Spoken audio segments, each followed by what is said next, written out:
진짜 미러가 시야가 너무 안 좋다. 미러가 너무 작아. 진짜 완전 거의 최악일 것 같아. 그러니까 운행 중에는 사실 뒷차가 오는 것만 알면 되니까 운행 중에는 큰 운행 중도 사실 불편해요. 편하실 것 같아요. 대신 근데 얘가 크고 뒤에 창이 크고 넓어서 아 그러고 보니까 룸미러는 이게 순정이 아니에요. 순정이에요. 순정이에요? 네. 순정인데 막 이런 게 순정인데 얘가 룸미러가 크고 넓고 뒷창이 넓어서 사실 사이드미러보다는 뒤에 차 오는 걸 룸미러로 많이 보는 편입니다. 사이드미러는 좀만 멀리 있거나 좀만 가까이 있어도 안 보여요. 그리고 이거 폴딩 기능도 없어요. 아 폴딩 접히긴 접히는 거죠. 손으로. 사실 차가 옆으로 아까 보셔서 아시겠지만 옆으로 빵빵해서 네네.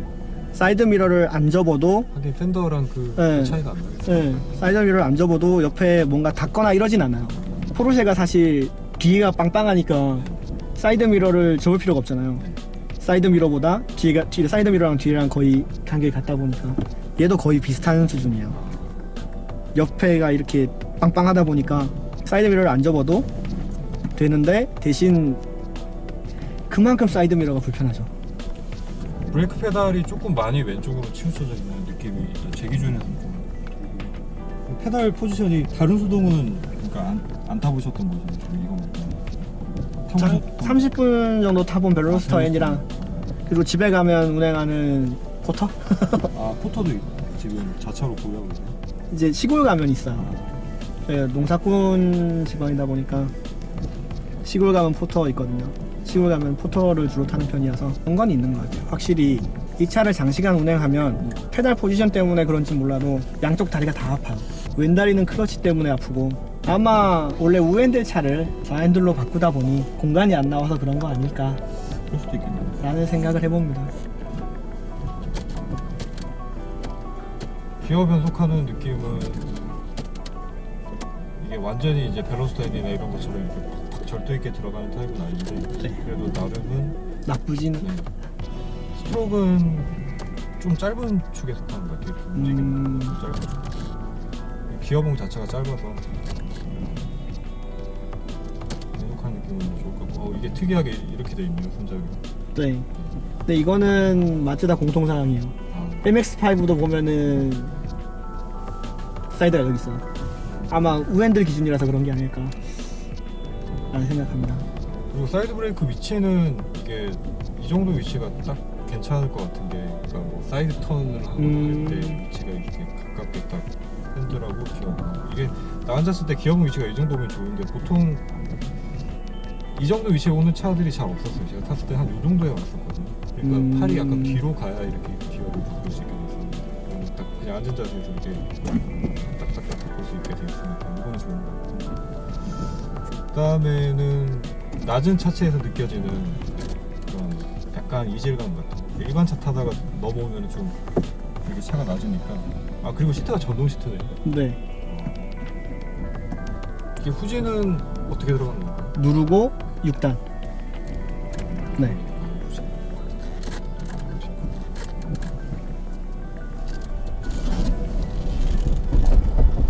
이런 거군요.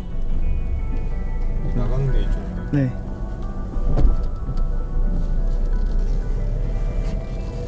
이야.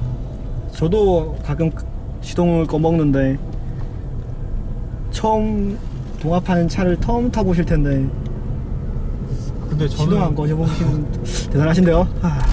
그것만으로도 충분히 대단하신데요? 저는 이제 클러치가 가벼워서 오히려 시동이 약간 꺼지는 그런 게 좀 있어요. 그러니까 이게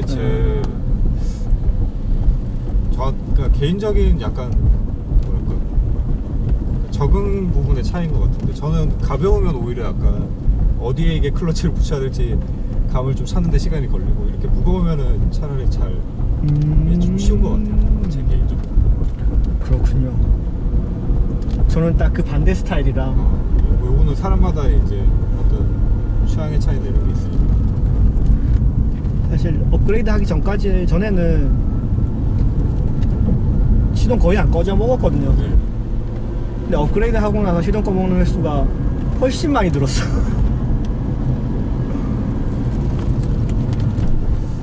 이게 지금 브레이크가 좀 아까도 말씀드렸다시피 이제 좀 왼쪽으로 치우쳐져 있는 부분이라서 이렇게 앉아 있는 자세에서는 약간 발을 이렇게 세워가지고 브레이크 밟는 느낌으로 이렇게 밟아야 이게 자세가 나옵니다. 아마 그거는 레인메이커님이 다리가 기시다고 저처럼 이렇게 상체가 길고 하체가 짧은 사람들은 많이 불편하진 않습니다. 근데 이게 그 텔레스코픽이 좀 되면 시트를 조금 더 뒤로 빼도 될 것 같은데 이게 텔레스코픽이 안 되는 핸들이라 가지고 그죠. 시트를 조금 이 상태로 유지를 해야 될 것 같아요. 확실히 오래된 차라 그런지 옵션 부분에서는 아쉬운 점이 많습니다. 이거는 기아차 감성, 옛날 기아차 감성이죠. 근데 또 거기에 비해서 계기판은 되게 심플하고 깔끔하게 잘 돼, 예뻐요. 계기판이. 특히 타코미터가 되게 예쁘게 잘 돼 있어요. 86 타시는 분들이 86이랑 거의 비슷하다고 말씀하시더라고요. 하긴 86 그 페이스리프트 버전인가? 근데 신형은 이게 타코미터가 그러니까 계기판이 약간 흰색으로 이런 식으로 네. 나오는 것 같아요. 근데 그 전 모델은 수동 같은 경우에 진짜 옛날 차 계기판이어가지고 별로 신경 안 쓴다 하는 제 입장에서 보기에도 좀 너무 이거 너무한 거 아닌가 그런 생각이 들 정도.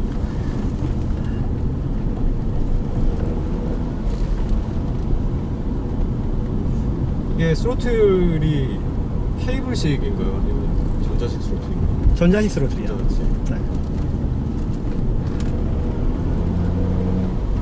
근데 아마 생각보다 되게 민감하다고 느껴지실 것 같아요. 네. 제 생각에는. 지금도 뭐 이미 상당히 직관적으로 반응을 한다라고 느껴집니다. 이 말리부를 타다가 이 차를 타면은 트로틀 반응이 제일 적응이 안 돼요. 또 이제 이 GM차, 그러니까 쉐보레 차들이 악셀 반응이 좀 둔감한 편이에요. 그죠. 좀 근데 그게 이제 고속 주행하거나 할 때는 좀 안정감을, 그러니까 일반 도로에서 뭐 고속도로 주행하거나 할 때는 좀 안정감을 주는 요소기도 한데 시내에서는 좀 답답함을 느끼게 만들기도 하고. 그죠. 저도 이제 아베오 타고 있으니까 그 전에 현대차 탈 때는 악셀 브레이크가 되게 예민해가지고 시내 주행할 때는 그냥 살살 밟기만 하면 됐었는데 거기에 비하면 좀 둔한 느낌이 많아요. 그래서 처음에 저는 전자식 스로틀은 다 좀 반응이 둔한 건가 그 생각을 했거든요. 근데 그것도 차마다 다른 것 같아요. 브랜드마다 약간 특색이 있는 것 같아요. 네, 맞습니다. 지금은 이제 적응을 위해서 제가 그냥 드라이브 모드, 네네. 컴포트 모드로 그냥 천천히 한번 달려보거든요. 뭐 요 정도 영역에서 달릴 때는 코너링 성능이 이제 이 차의 특징을 말해주는 거 빼고는 뭐 엔진 브레이크 걸리는 부분이나 이런 부분들이 제가 느끼기에는 그냥 다른 일반 차들하고 크게 다르진 않은 것 같아요. 악셀에서 밟댔을 때 느낌이나 브레이크 밟는 부분도 뭐 초반에 너무 예민하게 반응한다든가 그런 거 없이 그냥 적당한 RPM이 한 2000m로 떨어지니까 약간 덜덜덜 이런 게 좀 느껴지는 것 같기도 하고. 네. 이 차 같은 경우는 아까도 말씀드렸다시피 고회전에 특화된 차라 오히려 저 RPM에서 차 거동이 많이 불안해집니다. 그러니까 일반 엔진처럼 2, 3천에 3천까지가 되게 스무스하고 안정적이고 이런 차가 아니라 얘는 3000부터가 약간 네 3천, 4천부터가 진짜 차가 안정감을 주고 확실히 이제 3000 이 정도부터가 좀 엔진이 이제 나 이제 몸 좀 풀었어 약간 그런 느낌으로 다가오네요. 네. 그래서 보통 이 차는 운행할 때는 웬만하면 3천 이하로 안 떨어뜨리는 게 좋습니다.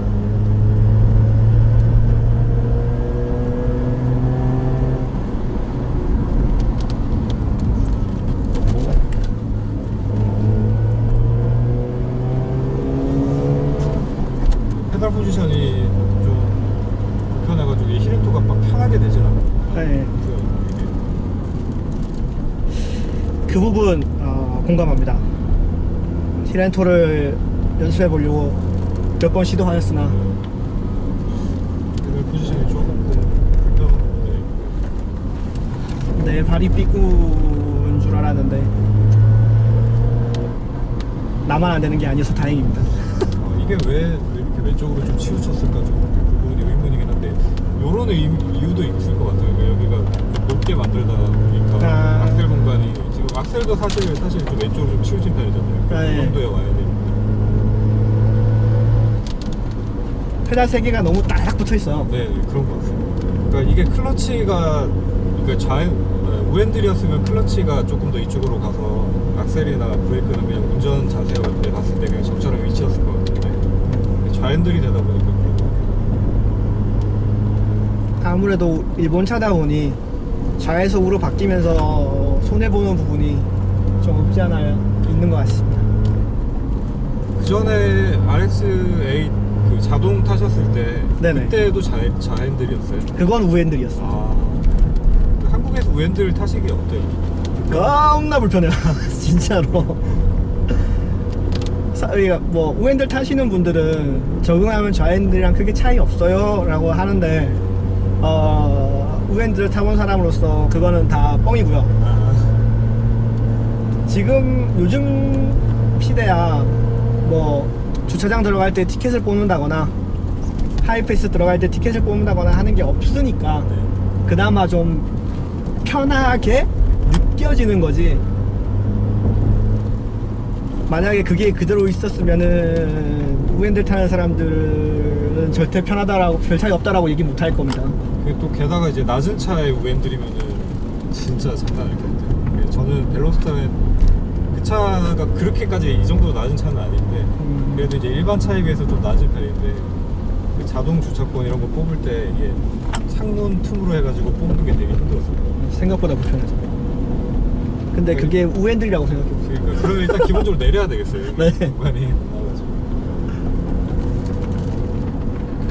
게다가 저만 그런지 모르겠는데 우핸들이 차폭감이 너무 안 와요. 아, 하긴 중앙선이 내 왼쪽에 있으니까 좀 그런 부분도 있어요.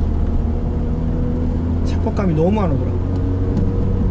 그래서 분명히 충분히 지나갈 수 있는 폭임에도 불구하고 닿을까봐 겁나더라고요. 클러치를 교체하시기 전에도 그러니까 변속을 하시면은 좀 클러치 놓는 순간의 변속 충격이나 이런 게 부드럽게 나도 조금씩 있었나요? 없었어요. 그러니까 교체하고 나서 조금 그게 네. 변속체가 그러니까 그거를 찾아보니까 네. 클러치 압축 압력판이 동판으로 바뀌면서 구동 손실률이 적어져서 그렇다라고 하더라고요. 그러니까 일반 그냥 압축 압력판이 일반일 때보다는 동판으로 바뀌면은 저게 줄어든대요. 구동 손실률이. 그래도 누르는 힘이 더 이제 세지네. 그래서 그렇게 되면서 좀 클러치가 적응하기가 좀 많이 힘들어졌어요.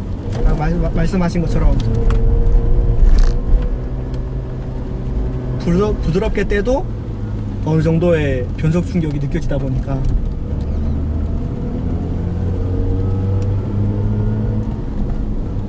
지금 세팅이 사실 데일리로 편하게 타는 네, 세팅은 확실하게 아니죠. 근데 이제 적응되면 아무래도 수동을 타는 것부터가 이제 좀 이 직결감을 느끼기 위해서 타는 거니까 좀 더 직결감을 많이 느낄 수 있는 약간씩 이제 제가 지금 클러치에 적응을 하고 있긴 하거든요. 그래서 조금 그래도 좀 부드럽게 이제 되고 있는 상황이긴 한데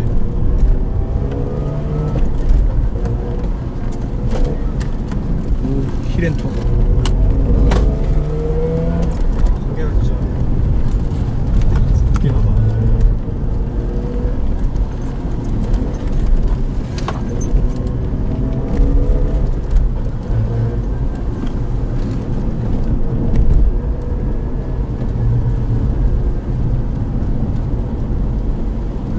그러니까 이 차가 그러니까 오버스티어 보통 후륜 타면 오버가 잘 난다 뭐 이제 이런 얘기들을 많이 하시죠. 네, 많이 하시는데 그런 불안함은 일단 요 정도 영역에서는 진짜 전혀 느끼기가 힘들고 그냥 언더스티어가 거의 없다라는 정도의 느낌은 제가 타보면. 파워오버가 가능한 차인데 네, 근데 이제 RPM을 제가 그까지는 안 쓰고 있어요. 네, 파워오버가 가능은 한 차인데 사실 파워오버가 아니면은 경험상 파워오버가 아니면 오버는 잘 안 나더라고요. 그럼 원더리 하실 때는 클러치킥 쓰시거나 뭐 네. 그런 식으로 하시나요? 빗길에서는 그러니까 보통 물을 뿌려주 노면이 젖은 데서 할 때도 있거든요. 네. 노면이 젖은 데서 할 때는 파워오버로 많이 하고 일단 마른 노면에서는 클러치킥으로 많이 하는 편입니다.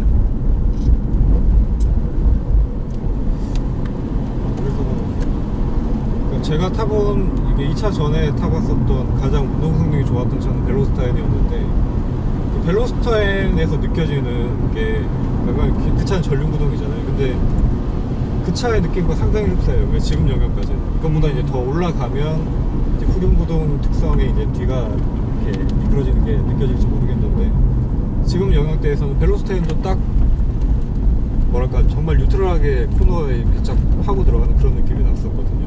그런 정도의 느낌으로 들어오고 그것보다 이제 더 좋은 느낌은 차가 가볍기도 하고 무게 배분이 좋아서 그런지 더 기민하게 움직여주는 그런 느낌이 좀 있습니다. 그게 아마 마츠다의 저기 철학이 담겨 있다라고 보시면 될 것 같은 게 그런 일화가 있어요.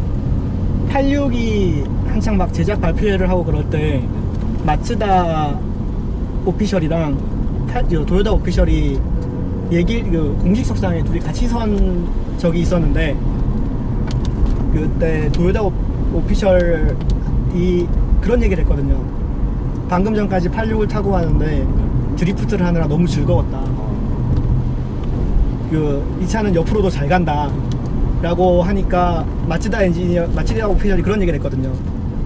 차는 똑바로 가야지 차가 옆으로 가면 그거는 이상한 거다 라고 그렇게 대놓고 반박한 일화가 있어요. 돌려가기를. 네. 아마 그 철학이 마츠다 철학이 담겨서 아무래도 오버보다는 좀 뉴트럴하고 언더 성향이 좀 짙지 않을까 싶어요. 게다가 이 차가 마츠다 스포츠카 중에 유일하게 네. 후륜이 멀티링크예요. 그럼 다른 차들은 다 W15입니다. 이 차는 전륜이 W15이고 후륜이 멀티링크예요. MX5도 미아타도 보면은 전륜, 후륜 둘 다 W15으로 지금 계속 고수하고 있거든요. RX7도 마찬가지고.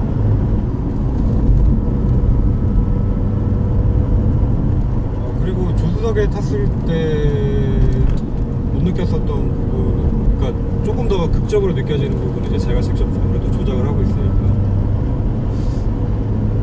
생각한 것보다 조금 더, 그러니까 물론 지금도 한계의 영역은 전혀 아니긴 하지만 그래서 더 높게 코너에 이제 집어넣어도 차가 생각하는 그대로를 돌아 나가 준다라는 그런 느낌이 확실하게 있어요. 그러니까 차주님도 말씀하셨지만 차가 정말 이제 너 운전 잘해라고 말해주는 것 같은 그런 느낌이 좀 확실하게 들어요. 그것 때문에 사실 이 차를 계속 타고 있는 거죠. 진짜 이거 좀 차가 어느 정도 익숙해지면 매일 나오고 싶어질 것 같은 그런 느낌이 좀 드네요. 차 즐거워요 일단. 그런 느낌은 확실히 아마 처음 후륜을 타시는 분들도 이 차를 타보시면은 아마 느끼실 거예요. 차 운전하는 게 되게 즐거워요.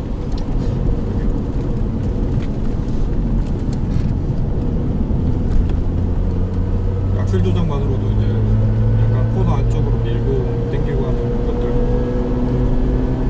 가능하고 상당히 재밌습니다 지금.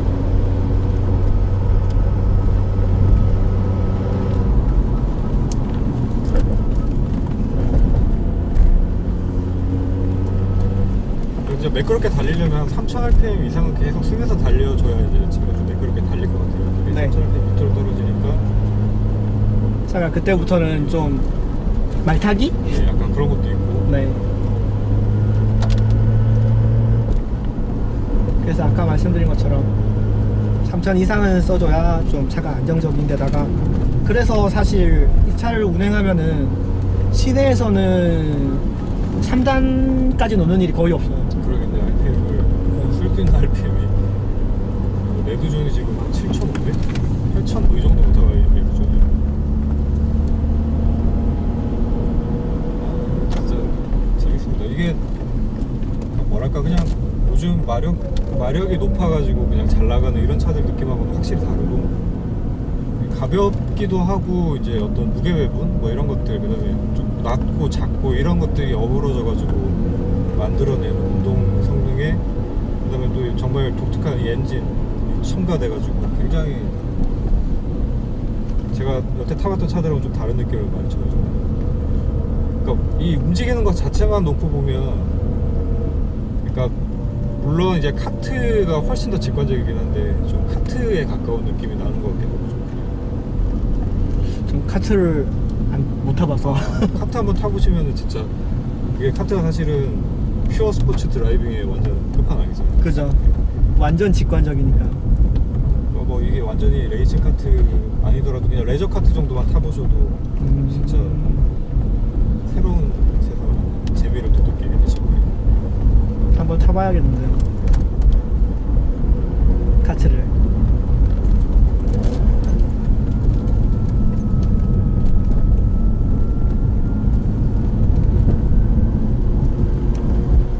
이 스티어링 휠이 특정 부분에서 조금 약간 무거워지는 느낌이 있네요.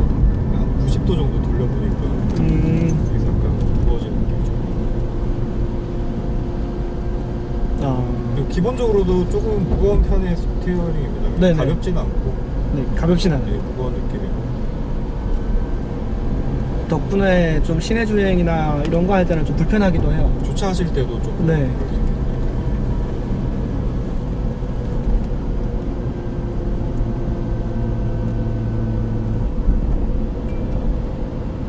진짜 현대 자동차에서 이런 느낌의 후륜차를 딱 만들어주면 정말 좋을 것 같은데. 잘 팔릴걸요? 엄청 잘 팔릴걸요? 벨로스터 정도 가격에 딱 맞춰가지고 한 200마력 정도만 딱 나오게 만들어주면 무게 1300kg 그러니까 요즘 시대 1300kg 그렇고 한 1400kg 정도로 딱 끊어가지고 맞춰주면 진짜 괜찮을 것 같아요. 벨로스터 N 타시는 분들은 아마 다 그 차 사실 것 같거든요. 그러니까 뭐 솔직히 이제 이런 차 좋아하고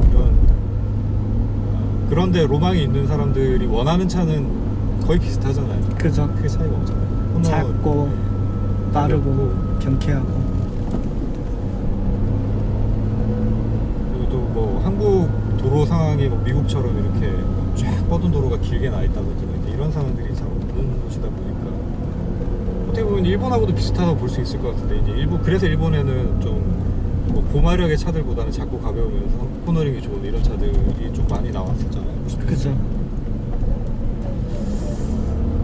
한국도 좀 그런 차를 뭐 어떻게 보면은 시대에 뒤떨어진 측면이 있을지는 모르겠지만 그냥 옛날 그런 경쾌한 느낌의 차를 좋아하는 입장에서는 좀 만들어줬으면 좋겠다는 생각이 있습니다. 지금으로서는 그런 느낌을 주는 차는 흔치가 않죠. 뭐 거의 없다고 봐도 될 것 같아요. 일본 아까 말씀하셨던 뭐 MX5 네. 뭐 그런 차나 86이나 그죠. 요즘 그래도 2000년대 후반, 2010년대 후반 정도에 나온 차들 중에서 그 정도밖에 없는 것 같아요. 한국에는 아예 없고. 근데 딱 말씀드릴 수 있는 게 86이나 MX5는 사실 운전자의 실수를 그렇게 받아주는 차가 아니라고 하더라고요. 완전히 좀 뭐랄까 86 타시는 분들 얘기를 들어보면은 86은 운전자가 까딱 잘못하면 차가 날아간대요. 뭐 오버가 좀 많이 나는 차라고 하긴 하더라고요. 네, 그렇다라고 하더라고요. 86은 그러니까 내가 잘하면은 내 한계를 잘 이끌어내주는 차지 내 실수를 커버해주는 차는 아니라고 하더라고요. 네, 그건 MX5도 마찬가지라고 하더라고요. MX5는 롱노즈 쇼테크라 오버가 너무 민감하게 나서 운전을 잘못하는 사람이 타면은 사고로 연결되기 쉽다라고 하고. 근데 이 차는 그런 거는 없는 것 같아요. 네, 제가 그 차들을 안 타봐서 뭐 직접 비교 못하겠지만 아까도 말씀드렸다시피 막 오버가 나는 느낌은 이 정도 영역 범위 내에서는 지금도 뭐 그냥 적당히 재밌게 달리는 정도 속도긴 한데 전혀 느끼기가 힘들고 그냥 코너를 뉴트럴하게 잘 돌아 나간다는 느낌인데 이 정도면 언더스티가 나지 않을까라고 생각되는 시점에서도 언더스티가 안 나고 코너를 잘 말고 들어가고 그 부분이 사실 가장 그러니까 일반적인 차들하고의 느낌 차이인 것 같아요. 보통 차들은 그 시점에서 그냥 언더스티가 나와버리잖아요. 밖으로 빠지는데 그죠. 그 정도 시점에서 이 차는 코너 안쪽으로 들어가거든요. 제가 벨로스터 N 타보면서도 좀 놀랐던 게 이제 바로 그런 부분이었거든요. 전륜 구동인데 이게 이 정도면 나가야 되는데 라고 생각하는 시점에서 안 나가더라고요. LSD의 힘인가요? 그런 것 같아요. 저는 이제 그게 노멀 모드에서는 LSD가 작동 안 하는 줄 알았더니 LSD는 항상 작동한대요. 작동하고 근데 그 작동하는 정도의 차이만 전자제어로 하는 거라고 아니 저도 벨로스터 N 때문에 사실 수동에 대한 로망을 가지게 된 사람 중에 한 명이라서 정말 잘 만들어졌죠. 그 처음에 그 차에 앉아서 그 기어 체결했던 그 느낌은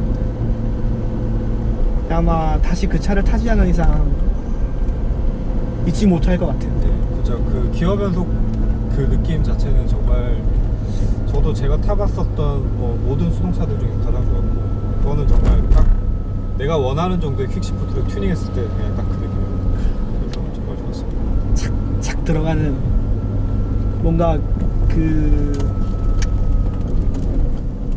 저게 시프트를 그러니까 기어 노브를 빨아들인 듯한 느낌. 아 맞습니다. 약간 그런 느낌이 좀 있죠. 내가 기어를 넣는 게 아니라 딱 갖다 대면은 저희 구멍이 쏙 빨아서 당기는 듯한 느낌이 그게 너무 좋았어가지고 그때 시승하셨던 차는 주행거리가 그래도 좀 있는 편이었겠어요. 그때 시승했던 차가 주행거리가 5만인가 6만 탔던 차였어요. 그래서 딱 좋게 길들여지게 된 상태였던 것 같아요. 제가 시승했었던 이제 그 차주분 협찬받아서 시승했었던 차는 3,000km인가? 얼마 안 되죠. 네, 그래가지고 이제 변속 느낌 자체는 좋았는데 이게 좀 덜 길들여진 느낌이죠. 빡빡하게 들어가는 그 느낌이었거든요. 그 차이가 있겠군요, 확실히. 저는 시승차였으니까. 지금 요즘도 가끔 벨로스터 N 있는 전시장 찾아가서 넣어봐요. 앉아가지고 넣어보고.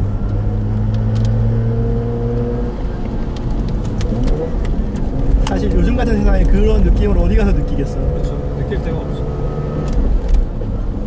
그런 느낌은 사실 튜닝한 차 아니면 느낄 수가 없어요. 제가 그 퀵시프트 튜닝을 그 전에 아반떼 HD 탈 때도 해봤기 때문에 이제 그 느낌을 알고 있어서 거기랑 이제 비교를 한 거지.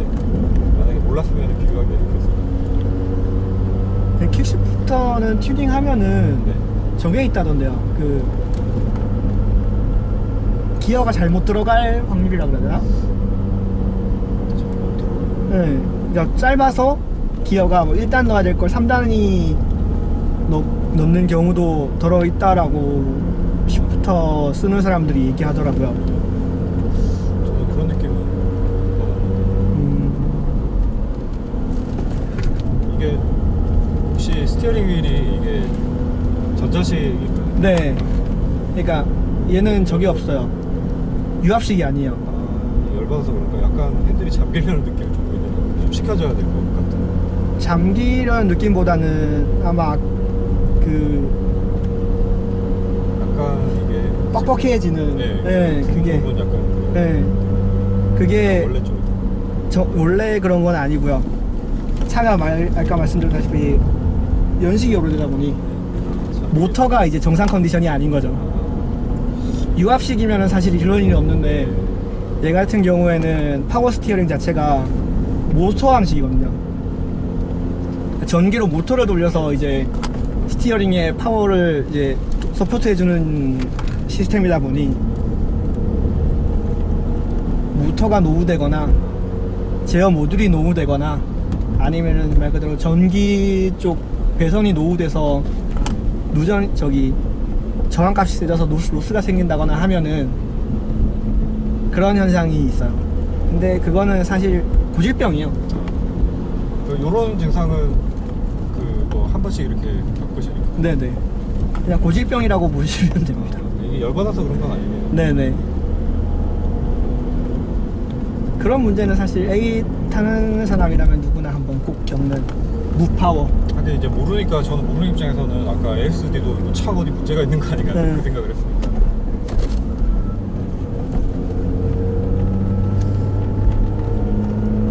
사실 A 고질병 중에 하나죠. 무파워 현상은. 근데 그게 사실 모터가 노후되고 배선이 노후되다 보니까 무파워 현상이 일관되게 나타나진 않거든요. 그래서 아까 제가 처음에 말씀드렸던 건 한 90도 정도에서 좀 무거워진다 네. 했던 게 이제 부분 조금씩 더 생겨나가지고 네네. 그런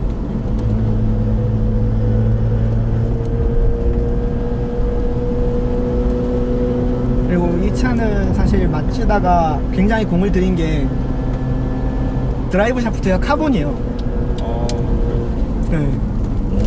사실 카본 드라이브 샤프트는 요즘 차에서도 흔히 보기 힘든. 그리고 BMW 정도에서만 제가 봤습니다. M4였나? M4에서 네. 썼다라는 얘기만 들었는데 그죠. 와, 그러면은 이거 드라이브 샤프트 나가면은 비용이 막 어마어마한데 대신 그런 건 있죠. 부품 비용이 비싸요. 일단 카본으로 만들었으니까 네. 근데 마츠다에서 확실히 세븐 후속작이다 보니 네.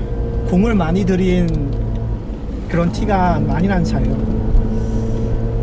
그 운동 성능에 정말 그 집중을 많이 한 것 같다라는 느낌 확실하거든요. 진짜 계속 이렇게 운전을 하고 싶게 만들어지는.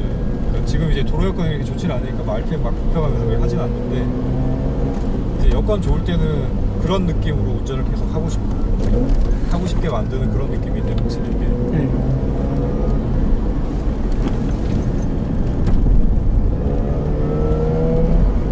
확실히 이 차가 사실 90년대 일본 차 그가 주는 그 감성이랑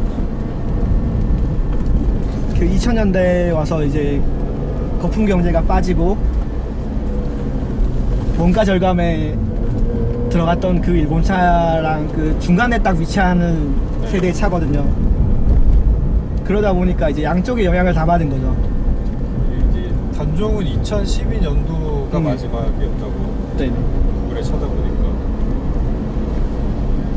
이제 배기가스 규제도 그렇고 뭐 연비도 그렇고 상품성이 많이 떨어지니까 시대에 따라. 그죠.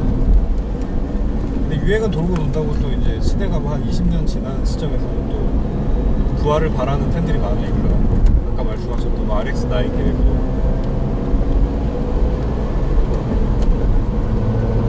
나오기는 할 것 같아요. 그렇게 느끼는 게 이제 마츠다가 가지고 있는 스카이 액티브라는 기술이 네. 있거든요. 그게 이제 스카이 액티브 X가 미아타 엔진이고 네. 스카이 액티브 R이 이제 신형 로터리라고 해서 이제 기술이랑 이런 걸 부분에 대해서 좀 정보가 많이 공개된 편이거든요. 그래서 아마 조만간 나오지 않을까 라는 생각은 합니다. 선생님 저 이제 차에 적응됐어요. 필요를 불편하게 할 수 있겠어요. 아, 아쉽네요. 나만 안 되는 줄 알았더니, 나만 안 되는 게 아닌 줄 알았더니. 아니, 저는 항상 이걸 연습을 하는 입장이고 수도 오래 타세니까 차주님도 그러니까 이게 다른 차에 비하면 좀 어려운 편이에요. 그래서 이 차로 연습 계속 하시면 다른 차 편하게 하실 수 있을 것 같아요. 아쉽네요. 이젠 나만 안 되네요. 언어임에도 불구하고. 그래도 제가 못하는 원돌이나 뭐 이런 것도 다 해보셨잖아요. 원돌이가 장소만 있으면 정말 재밌는 드리프트가 진짜 정말 재밌는 것 같아요. 이런 걸 할 만한 그 저기 유튜브에 보니까 펀드라이버라는 분, 예. 그분은 어디 지역에 그 공터가 그렇게 있더라고요. 그래서 그런 데서 하시는 거 보고 되게 부럽다 생각했었는데 잘 없죠. 그런데요. 해도 아마 민원 들어올 것 같은데. 대구는 사실 뭐 새벽 아니면은 뭐 사실 대구에는 돌릴 만한 데는 많아요. 아까 주차장에도 보니까 살짝 네. 그 흔적이 남아있긴 하던데. 돌릴 만한 데는 많은데 돌리면은 반드시 경찰입니다. 이게 어디서 돌리건 간에 돌릴 때는 많은데 돌리면 반드시 경찰이에요. 그러니까 비교적 그래도 이렇게 비 오는 날은 소리가 좀 덜 날 테니까 네. 이런 날은 괜찮아요.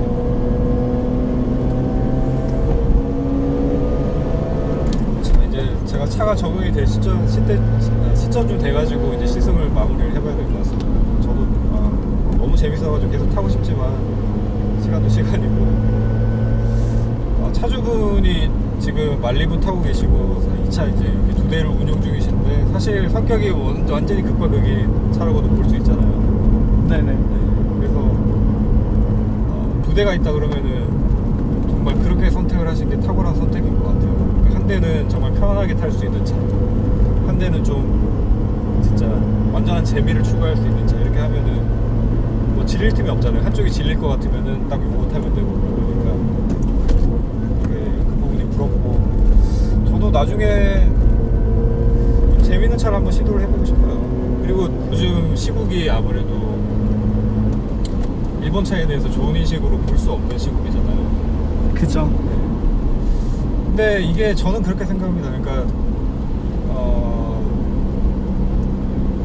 이게 쉽게 얘기를 할 수 없는 부분은 분명히 맞긴 맞는데, 뭐 그렇다고 그 전에 이미 차를 구매를 하시거나 뭐 어떤 일본, 저 같은 경우에도 지금 카메라는 딱히 대안을 찾기가 힘들어가지고 소니카 하나 쓰고 있는데,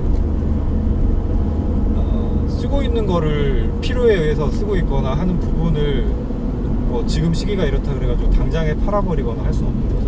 앞으로의, 그래서 제 개인적인 바람은 한국에도 분명히 이런 이제 재밌는 후륜차를 찾는 수요층이 분명히 많이 있단 말이에요. 그렇기 때문에 이런 차를 어렵게, 사실 이게 쉬운 결정은 아닌데 어렵게 수리하는 것도 그렇고 구매하는 과정 자체가 그냥 국산차 쉽게 계약하는 거랑은 많이 다르잖아요. 그만큼의 재미를 추구하기 위해서 희생해야 될 부분이 많이 있는데, 그런 부분에서 볼 때 좀 현대차가 예전보다 많이 나아지긴 했지만 그래도 좀 재밌는 차를 조금 더 많이 만들어주면 좋겠다. 벨로스엔을 타면서 현대차가 이 정도까지 차를 만들 수 있어 라는 기대를 많이 했기 때문에 좀 저는 개인적인 바람을 한번 가져보고요. 그리고 이제 일본 차를 지금 타고 계시는 입장에서 지금 좀 어떠세요? 그러니까 지금 시국에 좀 많이 눈치도 보이고 막 그러시죠? 좀. 솔직히 많이 눈치 보여요. 그 전에 아까 커피 마시면서도 말씀드렸었지만, 누가 지나다니다가 전범기업 차라고 얘기를 하는 말을 저희가 직접 들었거든요. 그러다 보니 아무래도 사실 시내의 주행이 무서운 건 사실이죠. 내가 딱히 죄진 건 없는데, 그리고 분명히 이 차는 그런 일이 불명령이 발생하기 전에 산 차거든요. 그럼에도 불구하고 그런 말을 듣고 그런 사람들 눈치를 봐야 되는 게 솔직히 좀 불만이기는 해요. 불만이긴 한데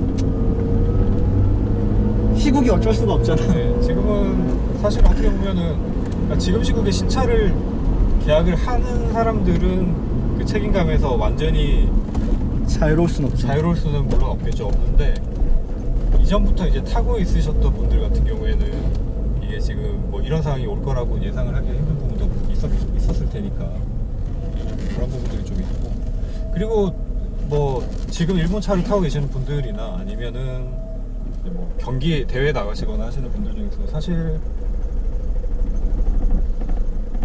그러니까 국산차에서 대안이 있었으면은 아마 일본 차를 선택을 안 했을 거다라고 말씀을 하시는 분들도 많이 있거든요. 86동에도 보니까 국산에서 이렇게 저중심에 좀 가볍고 운전 재미가 있는 후륜차를 만들어줬으면은 86 안 샀을 텐데라는 말씀을 하시는 분들 계세요. 그죠. 그 G70 뭐 N 나온다 만다 말들이 많이 있는데 그 말들에도 되게 반응들이 활기차게 이렇게 있으셨던 걸 봐서도 국산차가 나오면 분명히 다 국산차 사실 분들. 그러니까 지금 제가 카메라를 어떻게 보면은 소니과 대안이 없어가지고 쓰는 것처럼 대안이 있으면 뭐 AS도 편하고 수리비도 저렴한데 국산차를 안 살 이유가 없겠죠. 그죠. 그래서 그런 부분들에서 조금 한국 대표 기업인 이제 현대나 기아차에서 좀 그런 재밌는 차를 만들어줬으면 좋겠다라는 개인적인 바람을 한 번 더 말씀을 드리고, 그리고 지금 영상에 분명히 악플이 많이 달릴 것 같은데 크게 차주님 마음에 상처 안 받으셨으면 좋겠고, 그리고 그 정당한 비판은 괜찮습니다. 근데 그냥 대뜸 욕부터 하지는 않으셨으면 좋겠어요. 이게 이제 악플이라는 게 그 아무렇지 않다고는 해도 보는 사람한테 분명히 상처가 되는 부분이 있거든요. 그러니까 정당한 비판은 달게 받겠지만 좀 욕은 자제해 주셨으면 좋겠다라는 말씀 드리고, 그리고 오늘 시간 내주셔가지고 정말 감사드립니다. 제가 진짜 살면서 이런 재밌는 차를 또 언제 어떻게 타보게 될지는 모르겠는데 재밌는 경험하게 해주신 차주분님께 정말 감사 다시 한번 드리고 오늘 시승기는 마무리하겠습니다. 감사합니다. 고생하셨습니다. 네.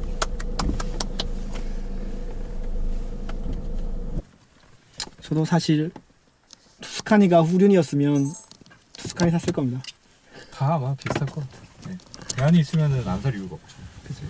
좀 재밌게 계속 타면서 유지도 편하게 하고 다 그걸 바라니까. 말 그대로 전륜차 있는데 또 즐기려고 전륜차 사는 거는 사실 그건 아무래도 아닌 것 같아서. 네, 맞아요. 그러니까 하나는 진짜 편하고 가족하고 같이 탈 수 있는 그런 차, 또 하나는 뭐 그냥 내가 재밌으려고 타는 차, 이렇게 있는 게 가장 이상적이죠. 근데 사실 내가 재밌으려고 타는 차는 국내 선택지가 없다는 게 네. 그게 제일 안타까운 부분이죠. 그래서 저는 이제 모터스포츠도 좀 더 대중화됐으면, 지금 뭐 옛날보다 조금 나아지긴 한 것 같은데 그래도 좀 더 대중화됐으면 좋겠다 싶어요. 그래야 이제 사람들이 뭐 무조건 양카네 막 이렇게 안 보고 좀 다르게 좀 볼 수도 있을 것 같아요. 그렇긴 하죠. 튜닝 문화도 좀 발전하고 뭐 그렇게 되지 않을까 싶어서. 인식이 많이 안 좋긴 하니까.